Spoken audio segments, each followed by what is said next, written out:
We are reading Luke chapter 23. Then their whole assembly rose up and brought him before Pilate. They began to accuse him, saying, "We found this man misleading our nation, opposing payment of taxes to Caesar, and saying that he himself is the Messiah, a king." So Pilate asked him, "Are you the king of the Jews?" He answered him, "You say so." Pilate then told the chief priests and the crowds, "I find no grounds for charging this man." But they kept insisting, "He stirs up the people, teaching throughout all Judea, from Galilee where he started, even to here."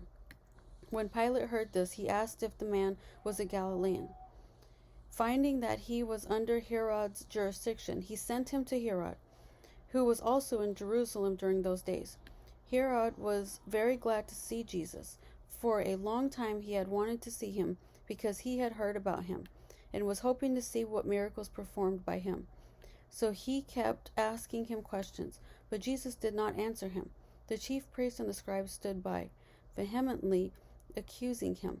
Then Herod with his soldiers treated him with contempt, mocked him, dressed him in a bright clothing, and sent him back to Pilate. That very day Herod and Pilate became friends. Previously they had been enemies. Pilate called together the chief priests, the leaders, and the people, and said to them, "You have brought me this man as one who misleads the people. But in fact, after examining him in your presence, I have found no grounds to charge this man with those things you accuse him of. Neither has Herod, because he sent him back to us. Clearly he has done nothing to deserve death. Therefore I will have him whipped and then release him." Then they all cried out together, "Take this man away! Release Barabbas to us!" He had been thrown in prison for a rebellion that had taken place in the city and for murder. Wanting to release Jesus, Pilate addressed them again, but they kept shouting, "Crucify! Crucify him!" A third time he said to them, "Why? What has this man done wrong? I have found him in no grounds for the death penalty. Therefore I will have him whipped and then release him." But they kept up the pressure, demanding with loud voices that he be crucified, and their voices won out. So Pilate decided to grant their demand and release the one they were asking for, who had been thrown into prison for rebellion and murder. But he handed Jesus over to their will. As they led him away, they seized Simon and Cyrenian, who was coming in from the country, and laid the cross on him to carry Jesus behind. A large crowd of people followed him, including women who were mourning and lamenting him.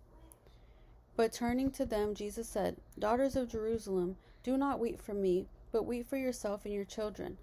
Look, the days are coming when they will say, Blessed are women without children, the womb that never bore, and the breast that never nursed.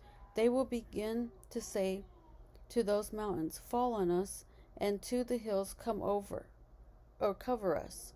For if they do these things when the wood is green, what will happen when it is dry?" 2 other criminals were also led away to be executed with him. When they arrived at the place called the Skull, they crucified him, along with the criminals, one on the right and one on the left. Then Jesus said, "Father, forgive them, because they do not know what they are doing." And they divided his clothes and cast lots. The people stood watching, and even the leaders were scoffing. "He saved others. Let him save himself, if this is God's Messiah, the chosen one." The soldiers also mocked him. They came offering him sour wine and said, "If you are the King of Jews, save yourself." An inscription was above him, "This is the King of the Jews."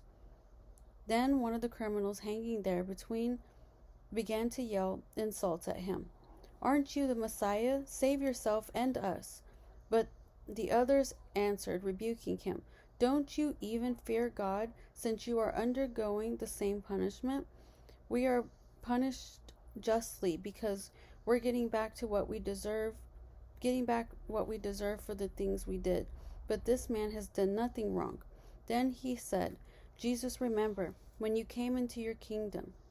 And he said to them, "Truly I tell you, Today you will be with me in paradise."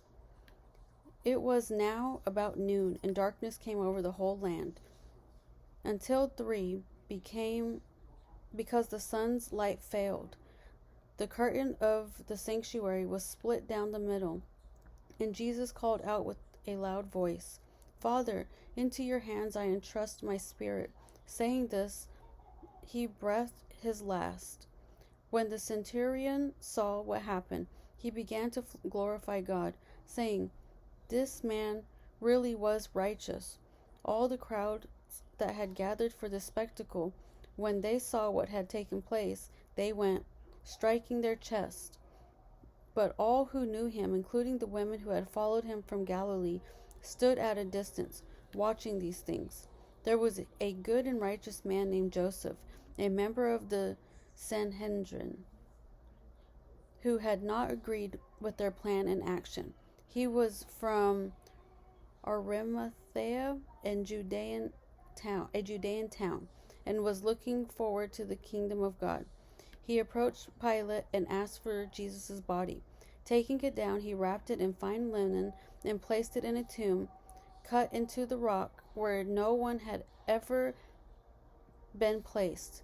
It was the preparation day, and the Sabbath was about to begin. The woman who had come with him from Galilee followed along and observed the tomb and how his body was placed.